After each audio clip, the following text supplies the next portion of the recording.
आज की क्लास में आप सभी का बहुत बहुत स्वागत है। आइए देखते हैं आज का प्रैक्टिस सेट। ये आधारित है आपका हिंदी साहित्य का दूसरा इतिहास बच्चन सिंह पर। आइए देखते हैं पहला क्वेश्चन है इसमें सूरदास का जन्म काल बताना है, कब हुआ था। पहला है 1478 ईस्वी, दूसरा है यहाँ पर ईस्वी कर लीजिए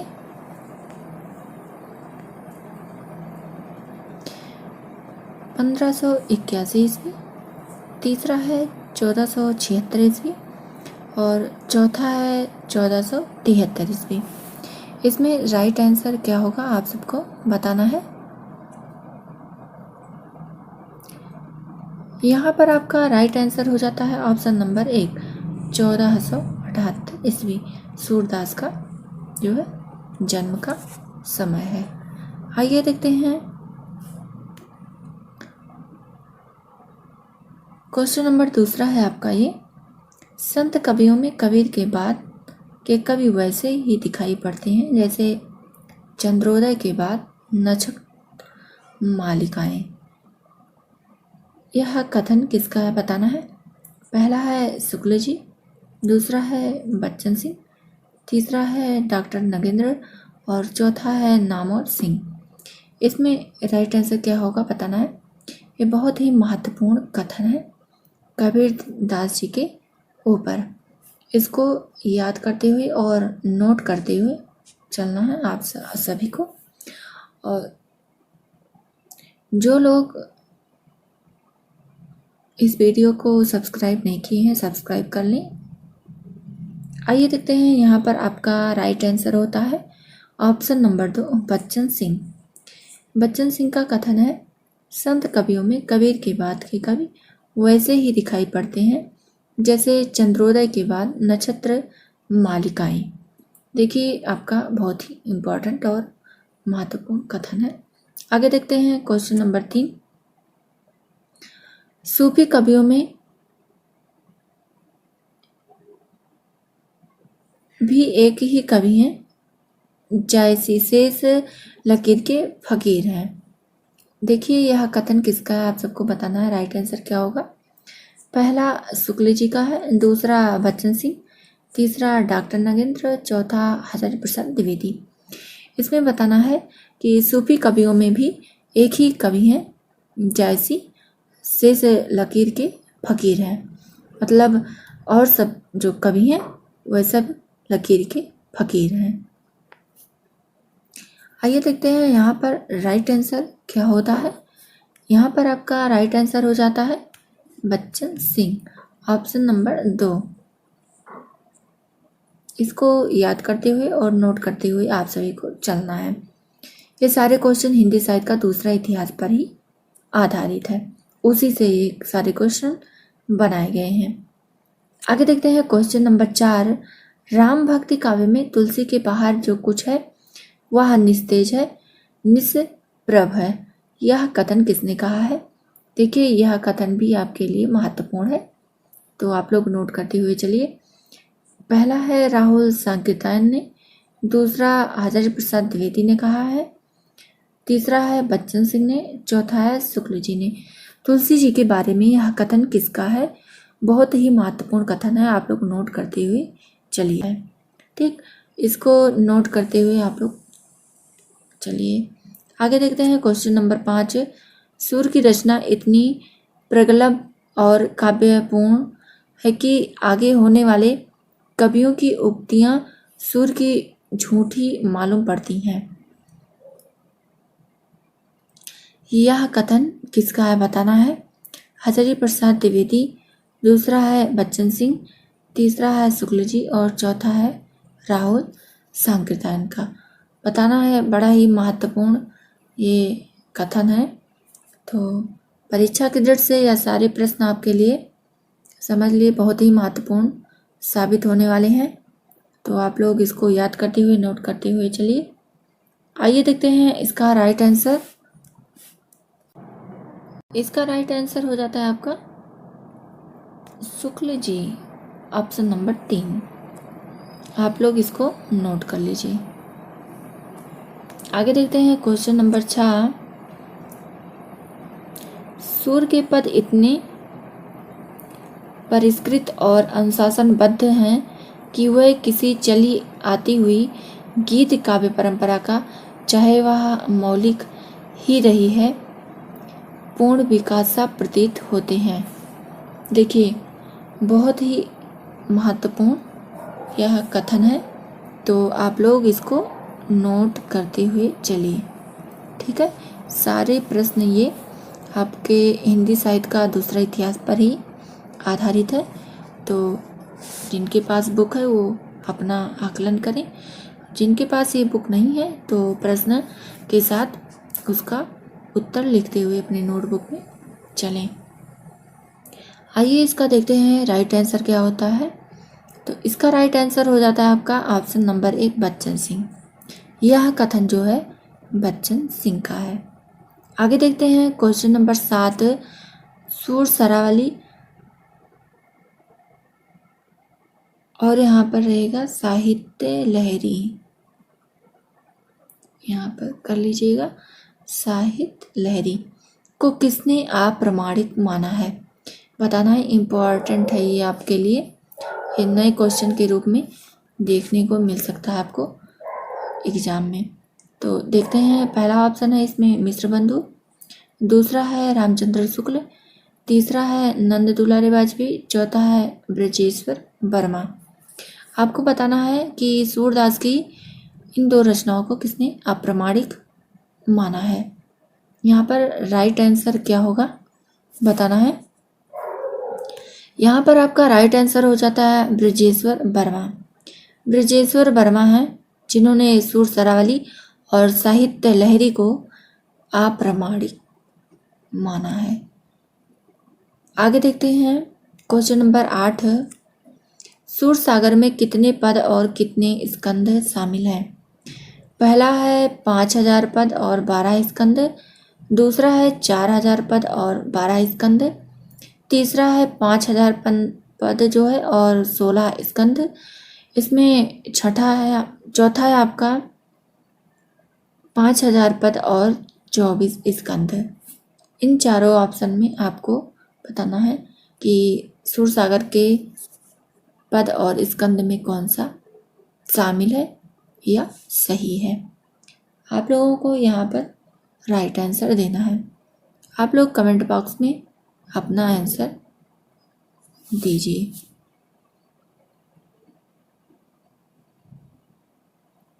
यहाँ पर आपका राइट आंसर हो जाता है ऑप्शन नंबर 1। देखिए, सूरसागर में पद जो हैं वो 5000 है और स्कंद जो हैं वो 12 है। इनको याद कर लीजिए और नोट भी कर लीजिए अपने नोटबुक में। ये सारे क्वेश्चन आपको कहीं देखने को जल्दी नहीं मिलेंगे, क्योंकि मैंने एक एक क्वेश्चन एक एक जो है महत्वपूर्ण जो आपके लिए साबित होने वाले हैं परीक्षा में, मैंने उनको चुन चुन कर यहाँ पर प्रैक्टिस सेट के रूप में आप सबके समक्ष रखा है। आगे देखते हैं क्वेश्चन नंबर 9। प्रभु हो सब पतितन कोटि को, हो हरि सब पतितन को नायक। यह पंक्ति सूरदास ने किसके कहने पर गाई थी। बड़ा ही महत्वपूर्ण यह पंक्ति है और एक क्वेश्चन है, तो आप लोग नोट करते हुए चलते रहिए।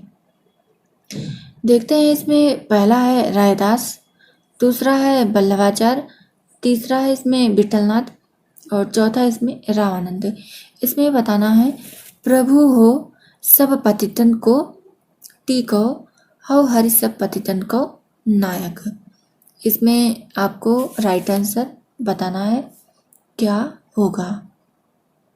यहाँ पर आपका राइट आंसर हो जाता है बल्लभाचार्य। बल्लभाचार्य के कहने पर सूरदास जी ने यह पंक्ति गाई थी। चलिए देखते हैं आगे क्वेश्चन नंबर 10। सूर हमें कहे ऐसो घिघियात काहे को हो। कुछ यहाँ पर रहेगा कछु, कुछ नहीं रहेगा, सही कर लीजिए। कछु भगवत लीला वर्णन करी। यह पंक्ति किसकी है। बड़ी ही महत्वपूर्ण यह पंक्ति है, तो आप लोग याद करते हुए नोट करते हुए चलिए। पहला है इसमें सूरदास, दूसरा है विठलनाथ, तीसरा है वल्लभाचार्य और चौथा है रामानंद। इसमें राइट आंसर क्या होगा आप सबको बताना है।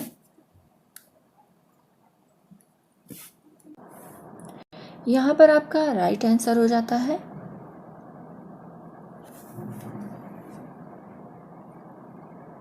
वल्लभाचार्य। ये जो है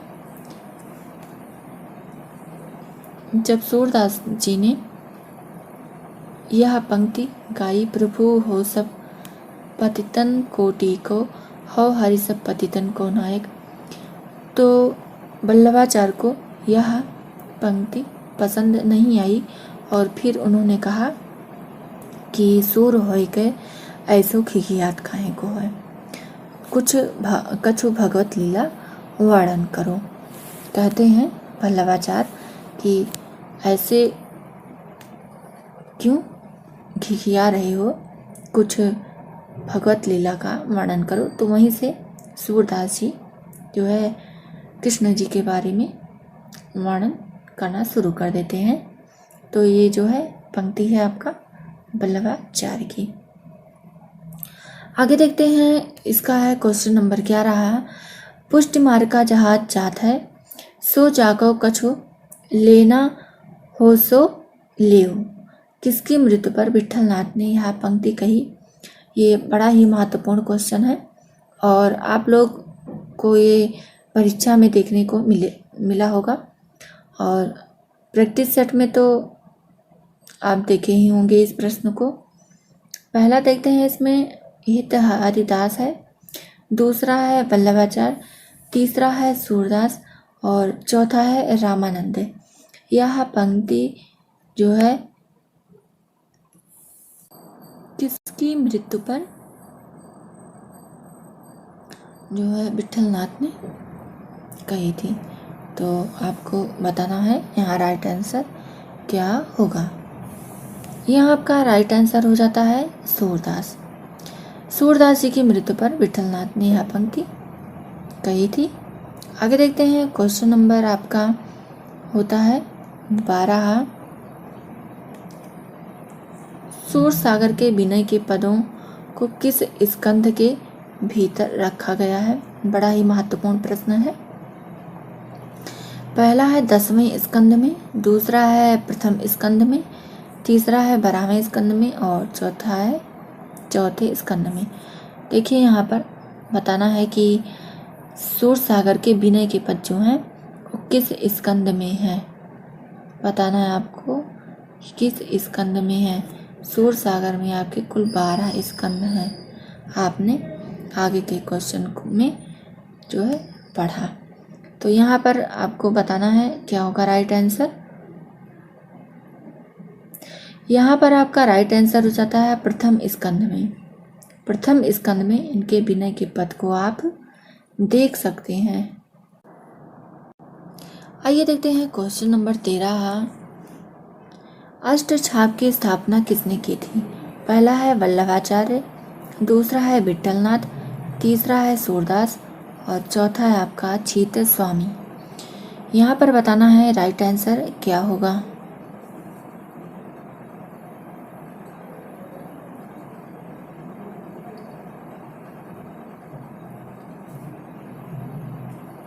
यहाँ पर आपका राइट आंसर हो जाता है विठलनाथ।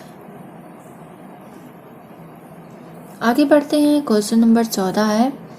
वल्लभाचार्य के शिष्यों में कौन शामिल नहीं है बताना है। पहला है सूरदास, दूसरा है कृष्णदास, तीसरा है परमानंद दास और चौथा है आपका गोविंद दास। इसमें राइट आंसर क्या होगा।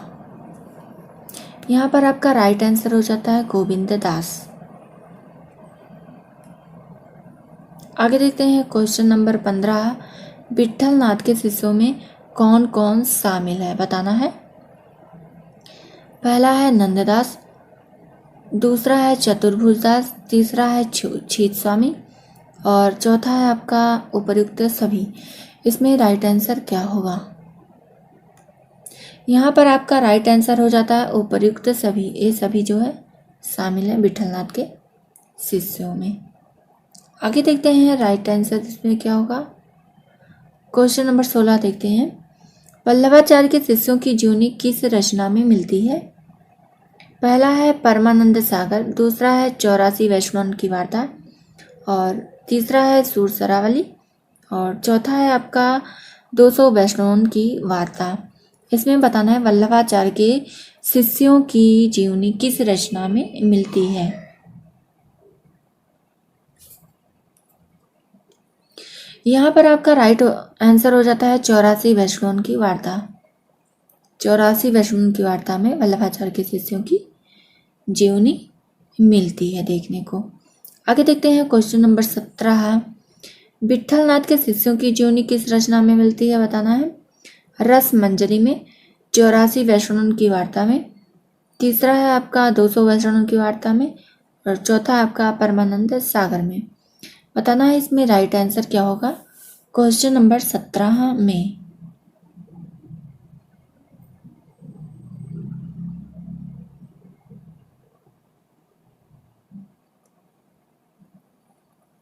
यहाँ पर आपका राइट आंसर हो जाता है 200 वैष्णव की वार्ता। आगे देखते हैं क्वेश्चन नंबर 18। परमानंद सागर किसकी रचना है? पहला है चतुर्भुज दास की, दूसरा है परमानंद की, तीसरा है छित स्वामी की, और चौथा है गोविंद स्वामी की। यहाँ पर राइट आंसर देना है क्या होगा।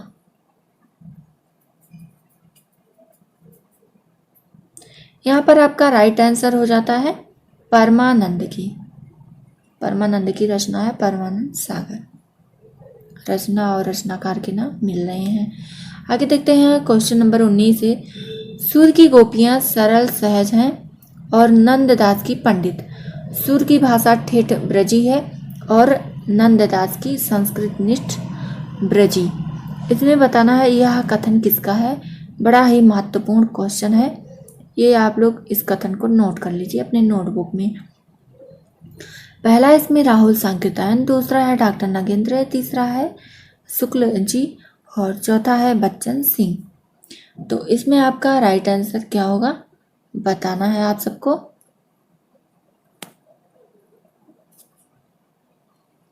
यहाँ पर आपका राइट आंसर हो जाता है बच्चन सिंह।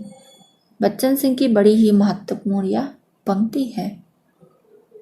आपको एक भी क्वेश्चन इसमें से मिस नहीं करना है, सबको याद करते हुए नोट करते हुए चलना है।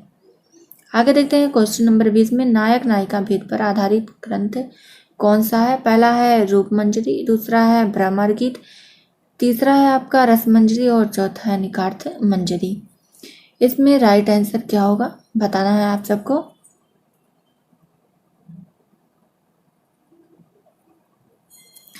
यहाँ पर आपका राइट आंसर हो जाता है ऑप्शन नंबर 3, रस मंजरी।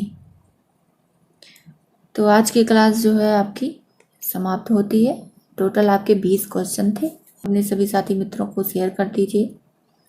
जो लोग सब्सक्राइब नहीं किए हैं सब्सक्राइब कर लें, क्योंकि ऐसी ही वीडियो आपको देखने को मिलेगी हमारी क्लास में।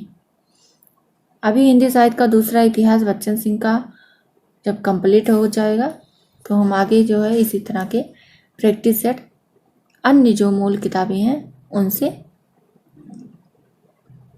शुरू करेंगे। तो आप लोग जुड़िए और लाभ उठाइए। जिनके पास ये बुक नहीं है उनके लिए तो और भी महत्वपूर्ण ये क्लास हो जाती है, क्योंकि जो परीक्षा का ट्रेंड बदल रहा है और चल रहा है, पैटर्न बदल रहा है आपका, उस हिसाब से तो मूल किताबों का ही सहारा आपको लेना पड़ेगा। और जिनके पास समय नहीं है, जो जैसे हाउस वाइफ हैं, घर के कार्य और जिम्मेदारियां उन पर ज़्यादा हैं, तो उनको 500, 600, 700 पेज पढ़ना बहुत ही मुश्किल हो जाता है। एक दिन में वो 100 पेज 200 पेज नहीं पढ़ सकती हैं। और आप जब तक स्पीड से पढ़ेंगे नहीं, रिवाइज नहीं करेंगे, रिवीजन नहीं करेंगे, तो चीज़ें क्या रहता है भूलती रहती हैं। और हमें जल्दी जल्दी उनको पढ़ना पड़ता है, सीखना पड़ता है, तैयार करना पड़ता है। सिलेबस आपका तो बहुत लंबा नहीं है तो छोटा ही, लेकिन उसके अंतर्गत आपको कई किताबों का सहारा लेना पड़ता है। तो इसलिए 2-4 महीने की तैयारी ये नहीं है कि आप 2-4 महीने में टीजीटी की तैयारी कर सकते हैं। आपके लिए सभी मूल किताबों को पढ़ना पड़ेगा, और इसके लिए जिनके पास समय नहीं है, आपके लिए यह वीडियो ज़्यादा महत्वपूर्ण हो जाता है। आप एक दिन में अगर 10 वीडियो देख रही हैं इस प्रैक्टिस सेट का, तो समझ लीजिए आपने एक दिन में 100+ पेज पढ़ लिया है। 100+ पेज आपने पढ़ लिया एक दिन में, अगर आपने 10 वीडियो देख लिया तो। आपको ना तो छांटने की क्वेश्चन को ज़रूरत है, ना कहीं ढूंढने की। एक एक क्वेश्चन आपको यहाँ पर मिलेगा, चाहे वह कठिन क्वेश्चन हो या आसान हो। और एक महत्वपूर्ण प्रश्न जो कथन पर आधारित है, एक एक महत्वपूर्ण प्रश्न आपके लिए है वो, तो आप उसको याद करते रहिए, नोट करते रहिए। अगर आपके पास समय है तो नोट करते रहिए, नहीं समय है तो आप क्लास ही देखिए, सुनिए। सुनने से भी याद होगा आपको, और परीक्षा हाल में आप कुछ अच्छा कर पाएंगे, अपने लाइफ में आगे बढ़ पाएंगे, आत्मनिर्भर बनेंगे। तो इसलिए यह क्लास आपके लिए बहुत ही महत्वपूर्ण है। तो आप वीडियो को शेयर कीजिए, आप लोग सब्सक्राइब कीजिए। बस आज की क्लास यहीं तक, मिलते हैं अगली नई क्लास में।